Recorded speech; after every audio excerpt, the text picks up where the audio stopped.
أعوذ بالله من الشيطان الرجيم بسم الله الرحمن الرحيم وبه نستعين. Continuing with our discussion, hopefully this will be the last discussion on this topic. We were discussing the differences and the conflicts within the Shia world, yeah? Specifically within the Shia Ithna or Shia Imamiyya world, where we were discussing chronologically the differences and the schisms which were going on within them. We reached to the 12th, 13th century. So this is where we were discussing. We reached to the 12th and 13th century. Inshallah, we continue from there today, inshallah. And if we get time, in the end, we want to discuss what is the consequence, what is the result of all these conflicts. We are seeing the consequences of these conflicts and these differences which you're having. But scholars point out to one important issue, which inshallah, if we get time today, we will allude to it, inshallah.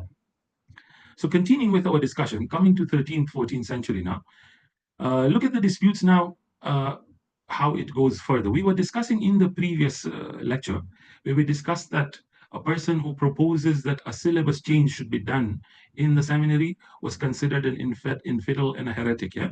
So continuing with the same topic, we just want to give one more example related to spirituality, and then we go further. Now, somebody might ask that, okay, so if an academic institution wants to focus on fiqh and usul, jurisprudence and legal theory, what's the problem? Why are we forcing that Quran also should be there in this?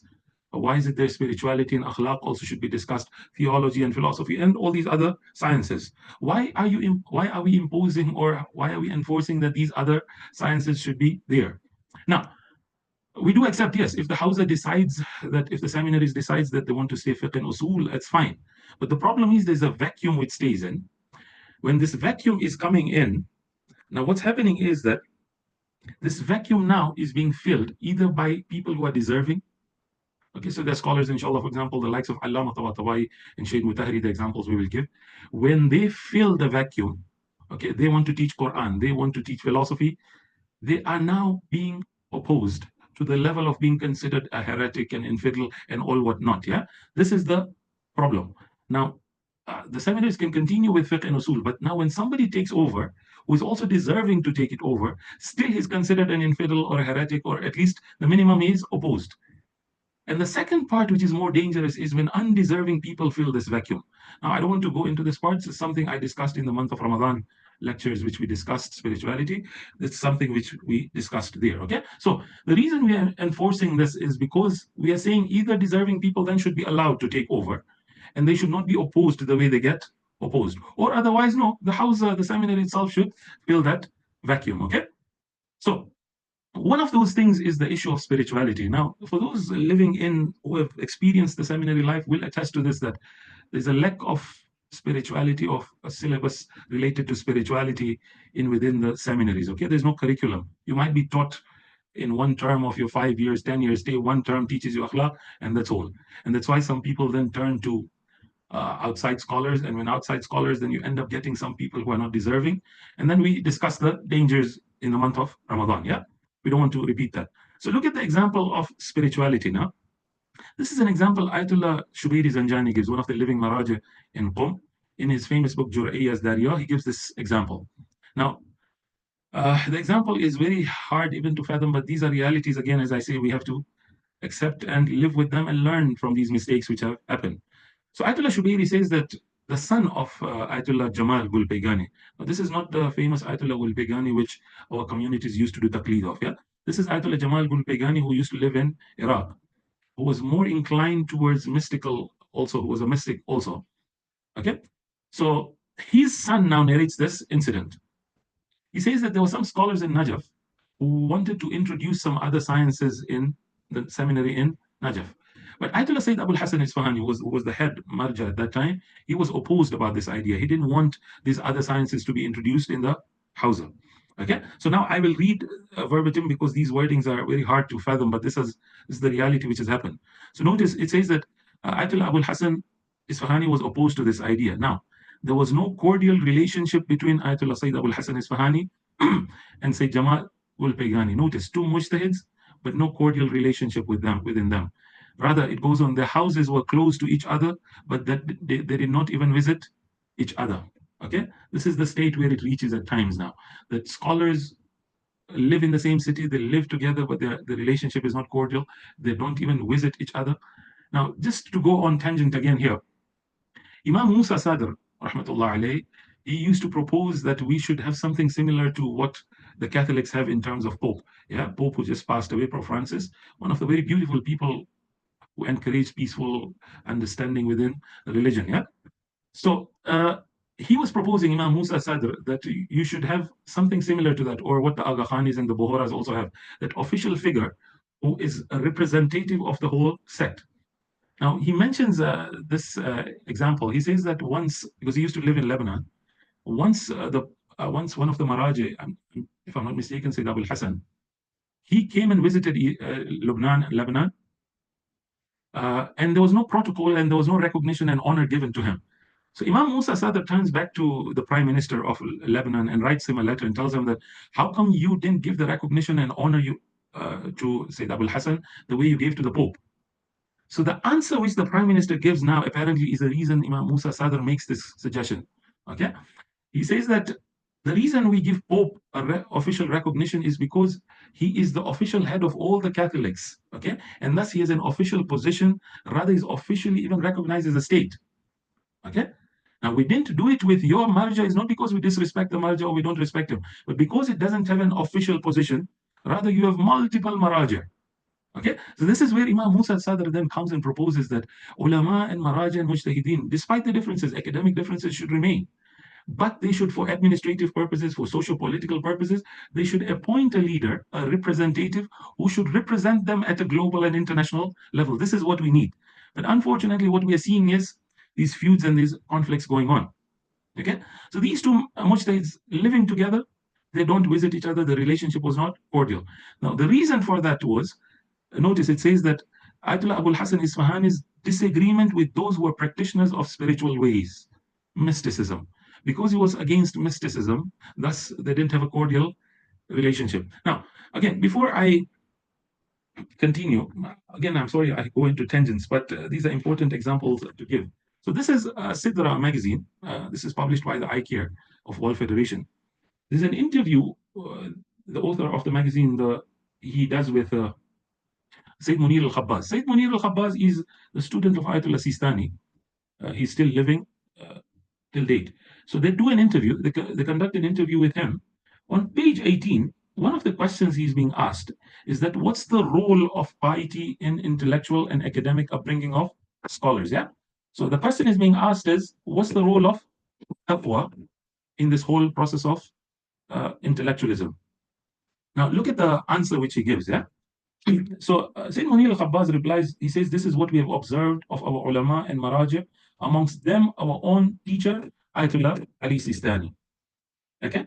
He says, from the beginning of the time I spent with him, even before he became a marja, we saw he was truly a spiritual person. Now, this is something somebody who has met Ayatollah Sistani, all of them will attest that, wallahi, this man is some other level. You know, he reminds you of God. Anybody who has met, even scholars who have met Ayatollah Sistani, they will attest to that this man reminds you of God all the time. That's how he's embedded in spirituality. Yeah. So his love for worship was equal to his love for knowledge. That means he had a balanced life. He was spiritual at the same time he was even indulging in knowledge, and he was studying nicely. Now, look at this is where I'm interested in spirituality missing in the seminaries. This is what we are talking about. It was to such an extent that some colleagues tried to dissuade us from his courses, saying things like, this man is a darwish. Okay, he's a Sufi. Don't attend his lessons. Okay, he's a Sufi. He's involved in ibadah and all whatnot. Preoccupied with other things, just sitting on his prayer mat with the rosary, with the tasbih. He spends hours sitting in the mosque of Kufa and sitting in the mosque of Sahla and other things of this nature. That means this is considered as a defect for a scholar. So if you want to become a mujtahid, apparently, if you want to go into the seminary, then you should not be involving yourself in such activities. This is what we are talking about, the defect we are seeing. Yeah, these are the issues we are having in the seminary. Now, look at where it went. Today, whom we consider the marja of our time, who is being accepted by a lot of Shias throughout the world. At one time, people didn't accept his marja here also. Okay, and they told even the likes of Sayyid Munir al-Khabbaz that Baba, don't attend his lectures. Why? This is how they thought about him, as if he was not qualified for jurisprudence. Can you see this? As if he's not qualified as a, and the reason for it is what? It's because he's indulging in spiritual activities, is sitting on his mat and worshiping Allah a lot. Okay, so spirituality is something which is really missing out in the seminaries. Now, coming back to the incident, it says these scholars who are supporting the idea of change in the house, in the seminary, they should change the syllabus. They came to Sayyid Jamal ul-Baygani to ask him to support them, to go to Sayyid Abul Hasan Isfahani and request him that should we be allowed to add some of the subjects in the seminary. Now look at the answer. So they come in the presence of Sayyid Jamal ul-Baygani, they say that, so Sayyid Jamal turns back to them and tells them, do you even consider me a mujtahid? Look at the questioning. Okay, so they say, yes. Do you consider me adil and just? And they return back and say, yes, your justice is evident. So Sayyid Jamal ul-Baygani turns back to them and says, then I give you a hukm, okay? I decree that you should close up these sessions. It's haram now to continue with these sessions. And you see where and where it reaches, yeah? That introducing new subjects in the seminary becomes a problem. It brings these huge disputes. Now, to avoid all these disputes, this is where Sayyid Jamal now tells these scholars that close these sessions up to avoid these greater disputes which we're going to have. Now, I believe Ayatollah Shubairi mentioned this example for this reason. Because the relationship between Sayyid Abul Hasan and Sayyid Jamal was not cordial, because Sayyid Jamal did this, Sayyid Abul Hasan decided now to go to the house. This is where humility now comes in. Ego needs to be broken. Okay? This is where Ayatollah Sayyid Abul Hasan now goes and says, I want to go to the house of Sayyid Jamal and show my gratitude to him, that I'm thankful that he took this decision. Okay? And then in the end, Sayyid Abul Hasan Isfahani gives his own reason why he doesn't want other lessons to come into and other sciences not to be included in the seminary. This was one issue. This was related to the previous discussion in the syllabus issue. Coming to another issue, now I'm trying to show you different disputes and where we are still having disputes. This dispute is there till date. Okay, this is a very recent example now. This is a scholar I bumped into his lectures. I was listening to his Usul al-Fiqh lectures, and then he wrote books on this. He was teaching halaqat of Sheikh Sadr. So this is where I bumped into this book of his. It's a jurisprudential text. This scholar now complains. When he writes this book, in the introduction of this book, he writes a very painful incident and a very bitter incident he went through. And this is what I want to even mention. Now, he starts like this. He says, one of the afflictions then that unfortunately plagues religious seminaries, the houses, is today the practice of seniority-based authority, okay, what he calls peer salari, instead of meritocracy, ilm salari, okay? So what he's trying to say is that what is given more importance in the seminaries is how much authority you have and how much senior you are. That means how many years have you studied instead of quality knowledge-based merit. Okay, if somebody has that much knowledge or even more knowledge than somebody who studied for 50 years, he will not be considered and given the honor this person has been given. Okay, this is what this scholar is complaining. Now we will see the same for Ayatollah Burujardi also. Okay, this issue is still going on. Now the reason this issue is important is this issue is still affecting the communities down. Okay, in our communities till date, if a scholar comes back to the society or the community, even if he displays that much knowledge, he's a mujtahid. Okay, and we'll see the likes of Allama Tabatabai and Sheikh Mutahari, they were mujtahids, okay, but still they faced opposition. Okay, now this is one of the problems we are facing within the seminary. Now look at the bitter incident he quotes. He says that after teaching the different books of Usul al-Muzaffar and Halaqat of Shaykh Sadr, he says that I wanted now to teach Rasail of Sheikh Ansari. This is another book of Usul al-Fiqh and legal theory. He wanted to teach that. Now to teach that, he wanted a room in the famous seminary of Fayziyah. Now, somebody who teaches in Fayziyah is considered very prestigious and honored. So this is what he wanted. He wanted a room in Fayziyah. So he approaches a scholar. So now I'll call them, the senior scholar and the junior scholar. He approaches this senior scholar, who he doesn't mention his name. He says that I gave him my treatise. I gave him a booklet which I've written on fiqh. I took it to him and I gave it to him and told him that, Allah, can you please read this book? If you feel I am worth it, please recommend me so I can get a room in Fayziyah. Now look at he gives this conclusion and then he goes on mentioning his experience. He says, I had a bitter yet enlightening experience. Okay, I deeply regretted that the reins of the seminary are in the hands of people, despite their goodwill and good intentions, are full of irrationality and baseless prejudices. This is his words now. Okay, that در عین دلسوزی و حسن نیت سرشار از بیخردی و تعصبات غیر منطقی و بیجا هستند. Okay, so they have good intentions, but they're ignorant. They have prejudices and biases within them. Now, what transpired? So then here he goes on mentioning his whole CV, which I don't want to go into, what he taught, what he studied. This man now, again, he's teaching in Hausa almost for 20 plus years now. He studied himself for 20 plus years, and now he's teaching also for 20 plus years now. Okay. Now this is the scholar mentioning this example. He says, now I asked this person now, okay, that he started talking to me. This senior scholar started telling the junior scholar, look at what's happening now. Through extensive interaction with seminary students, we can assess individuals at a glance. This is a problem. Okay, how can you decide at a glance that somebody is deserving or not deserving? The way you can decide somebody is deserving is you study him, you see how much deserving that person is. But what they do is these people in authority, they just look at you and they say, okay, oh, you deserve, you don't deserve. Allah, this is not how we go forward. Okay, now he goes on. He tells him that I see brilliant potential in you, but on one condition. Now look at the condition. This man has studied 20 plus years in the seminary. What is he telling him? He's telling him you restart studying from Alif. Allahu Akbar. That means without studying him, without even looking at what he has said, without listening to him, he's judging him and telling him that, Baba, you need to start from Alif again. Your 20 years go back, study again. After 10, 15 years, then you can come and teach. These are judgments which are being passed. Based on what? Because they have the authority. Not based on merit, which is based on knowledge. This is based on authority. So the man turns back and he says, this junior scholar now says this overwhelming sense of being diminished, trampled, and rendered worthless within 20 minutes. Okay, 20 minutes meeting with this man, he considered me useless and all my credentials as useless without even studying me. Okay, now again, he makes a very harsh statement. He says, a renowned seminary scholar who considered my entire religious knowledge as null and void. Okay, now, so this junior scholar now turns back to the senior scholar. He says, but you know what? I have studied, I've taught so many lessons. I've taught usul al-mudaffar, I've taught halaqat and all whatnot. Now look at the answer. This is how you get anybody who stayed in the seminary who starts questioning will have gone through at least one or two statements like this. He says, what you call teaching was just spoon feeding children without listening, without observing his class. These are judgments being passed even without even sitting in his class. Those classes were worthless. You need to start over completely. So this junior scholar turns back to the senior scholar and tells him, but what about the books of Ayatollah Sadr, Sheikh Baqir al-Sadr, okay, and his halaqat? So he says that these books of halaqat of Sheikh Sadr and these new books are useless. Look at the words, halaqat wa in kitabay jadid ham bidart khurad. They're useless altogether. Okay, so this junior scholar turns back and tells him, but the supreme leader, that means Ayatollah Khamenei, also endorses, okay, and recommends the book of Ayatollah Sadr, Sheikh Sadr. How come you are rejecting them?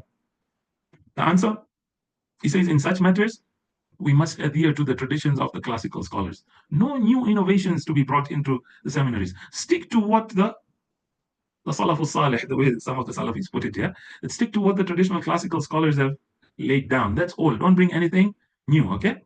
While respecting Ayatollah Khamenei's position on this, his view was mistaken. Okay? Can you see where it goes? Yeah? Now, this junior scholar turns back to him and feels like, okay. So he turns back to him and tells him that, okay, no worries. Can you please tell me at least where am I mistaken? At least if you have read my book, my booklet, can you please tell me where is my error? Where have I gone wrong? So at least I can rectify myself. Look at the answer. Look at the answer. Wallahi, this is the musibah and the calamity which we are going through. Judging people without even studying them, without even looking at what they are deserving. The person turns back, the senior scholar turns back and says, if I were to review your treatise and your booklet and find it even perfectly sound and rigorous, that means even if it's good, even if you have presented sound and rigorous arguments, still I'll not change my opinion. Allahu Akbar, Allahu Akbar. Allah, this is what the musibah we are going through, yeah? So the person then makes a very harsh conclusion. He says this episode exemplifies the toxic mentality in our seminaries. Notice, he generalizes it. This is somebody who has spent 30, 40 years in the house mentioning this. Okay, we've seen this, according to him, that automatically presume young scholars to be foolish, incompetent, and ignorant. So if you are young, and if you have studied fewer years, 20 years, 15 years, then you're considered foolish and ignorant, even if you deserve it. Okay, and he says they can't even spare 10 minutes to properly study someone before passing judgment. Okay, so this is another issue and another angle which we are going through. This dispute is still going on, and it's affecting the communities back home and the societies back home also. And the reason we are seeing this, yeah, that anybody who comes up, presents something, he will be told, how many years have you studied? You show that you've studied 40, 50 years also, you still will be suffering as long as you propose something different. Yeah, this was one example. Now, let me give you another painful example. This is the example of Allama Tabatabai. Wallahi, rahmatullah alayh. When I study this man, and Sheikh Mutahari, as we'll go on, wallahi, it's painful what they went through. Allama Tabatabai faced opposition when introduced Quran, opposition. Introduced philosophy, opposition. Introduced mysticism, faced opposition. Now, it comes to hadith also, he faces opposition. Well, what remains then? What remains then? Now, if a scholar at the caliber of Allama Tabatabai cannot critique, then who can critique then? Okay, what happens with the junior scholars then? If you go on with the likes of Allama Tabatabai facing this kind of opposition. So this is a book, Majmu'a Rasail. It's a collection of epistles of Allama Tabatabai, small epistles and small articles which is written. It's been compiled into 5 volumes. So this is volume 3. The editor of this book writes, notice he says that, unfortunately, scientific and logical critique of some of the opinions and theories of Allama Tabatabai faced an astonishing backlash from Qom and Najaf. Not only Qom, but also Najaf. Okay, why?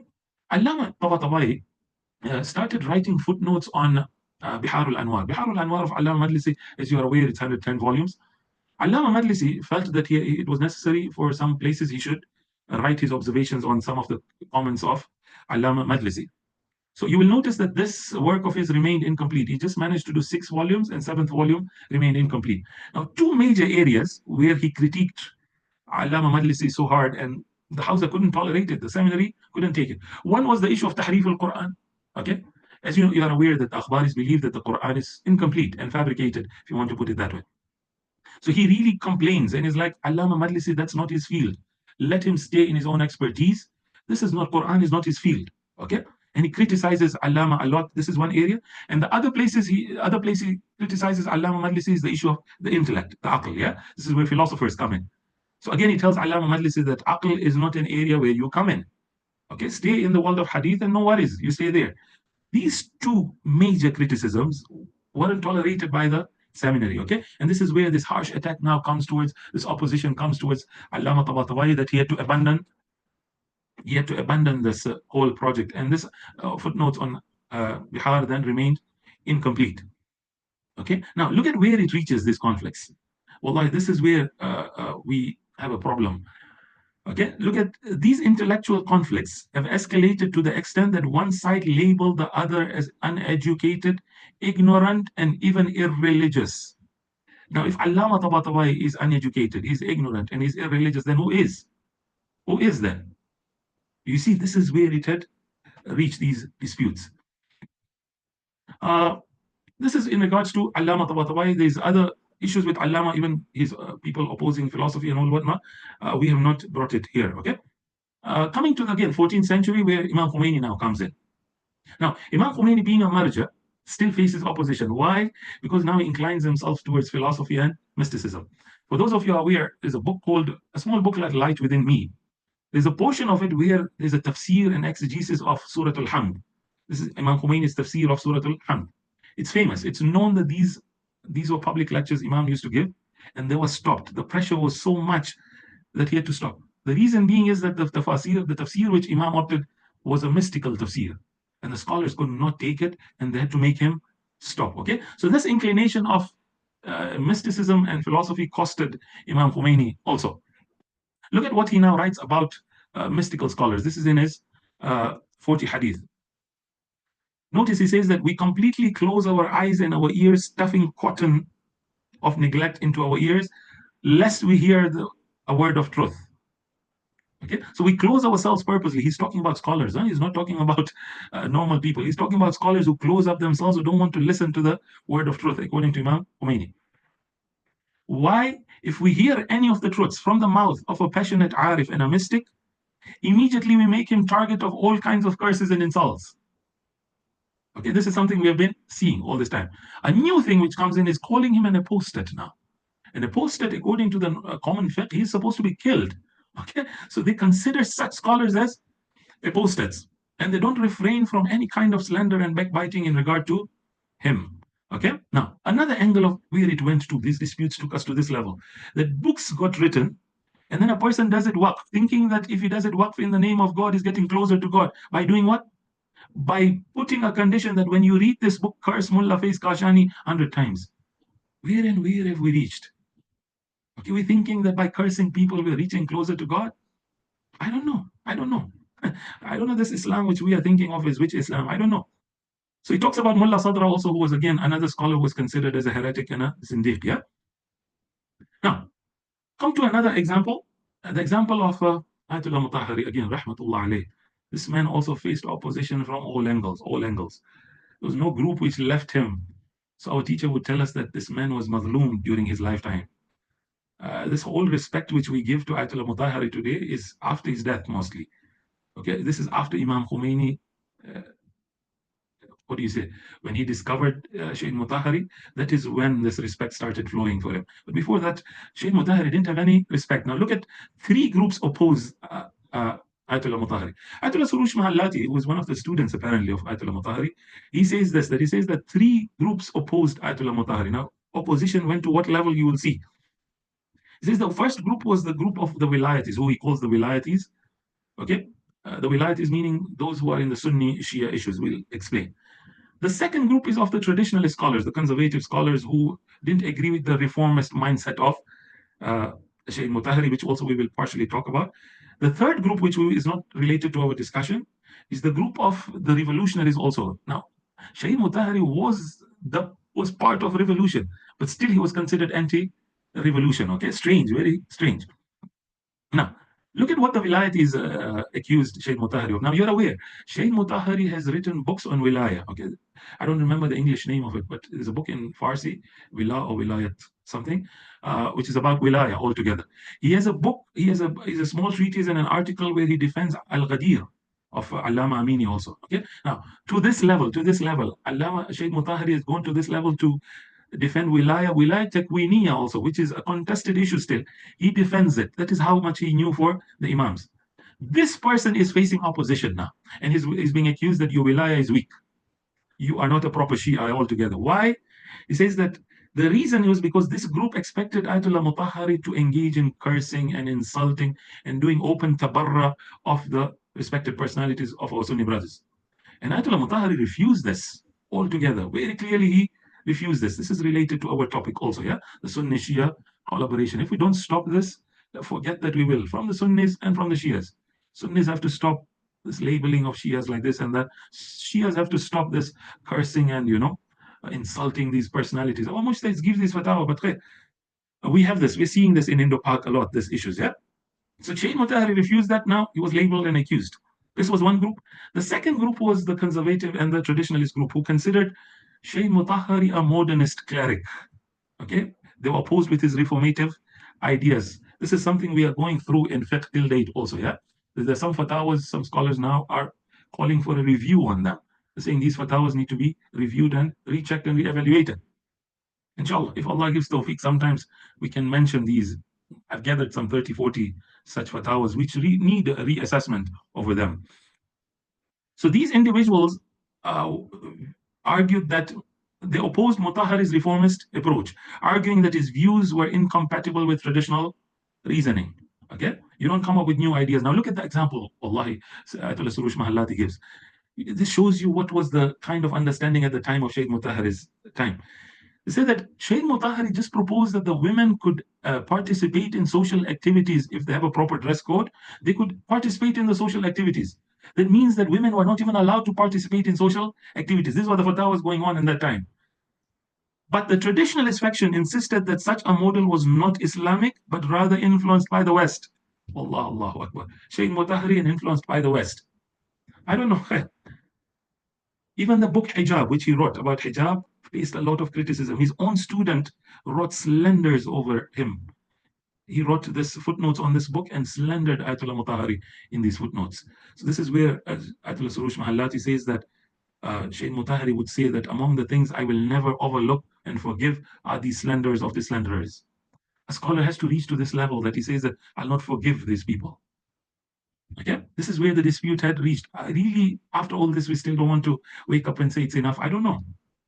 Now, look at where it reached to. Wallahi, Allahu Akbar.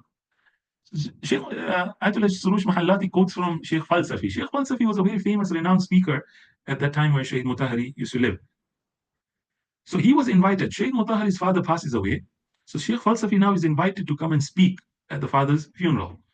So now Sheikh Falsafi says this, that he says that I thought that the attendance and the audience will be of respectable ulama and scholars and mujtahideen and all whatnot.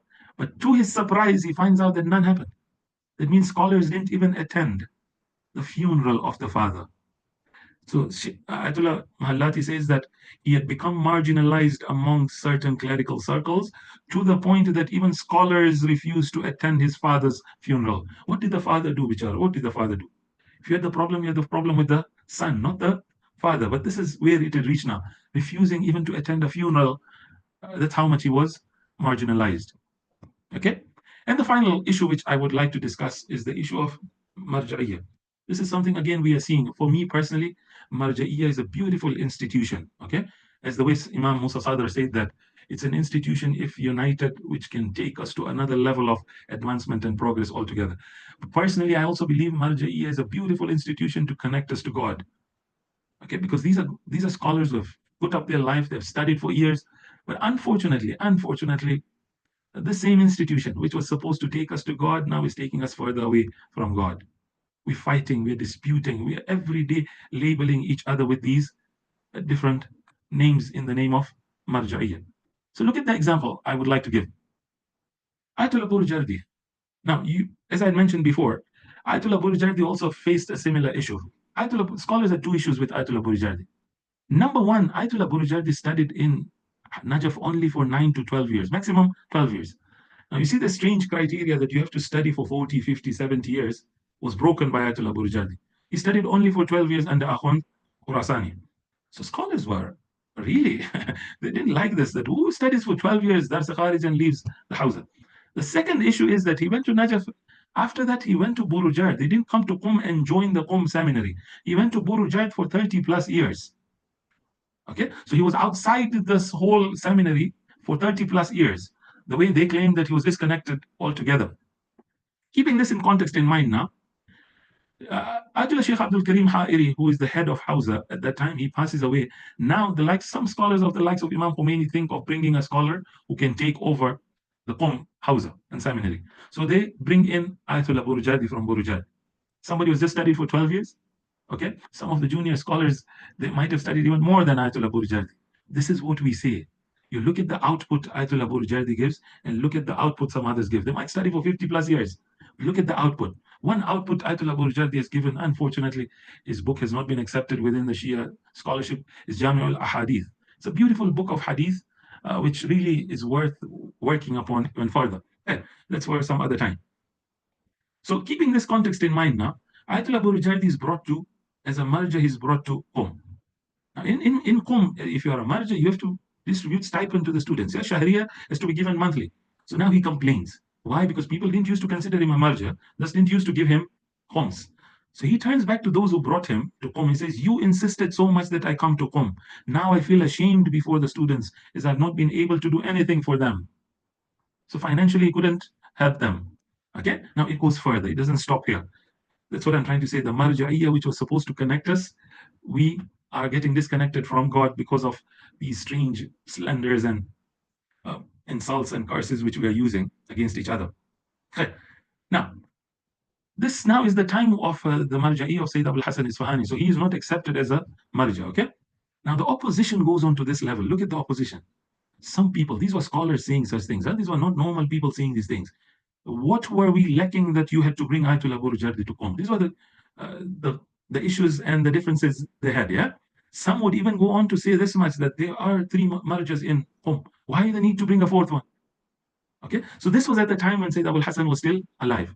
Now, when Sayyid Abul Hasan Isfahani passes away, now the issue becomes even more, unfortunately. Now we have a marja in Qom who is Ayatollah Burjardi, and a marja in Karbala, Ayatollah Hussein al-Qummi. Okay, these are 2 marjas now.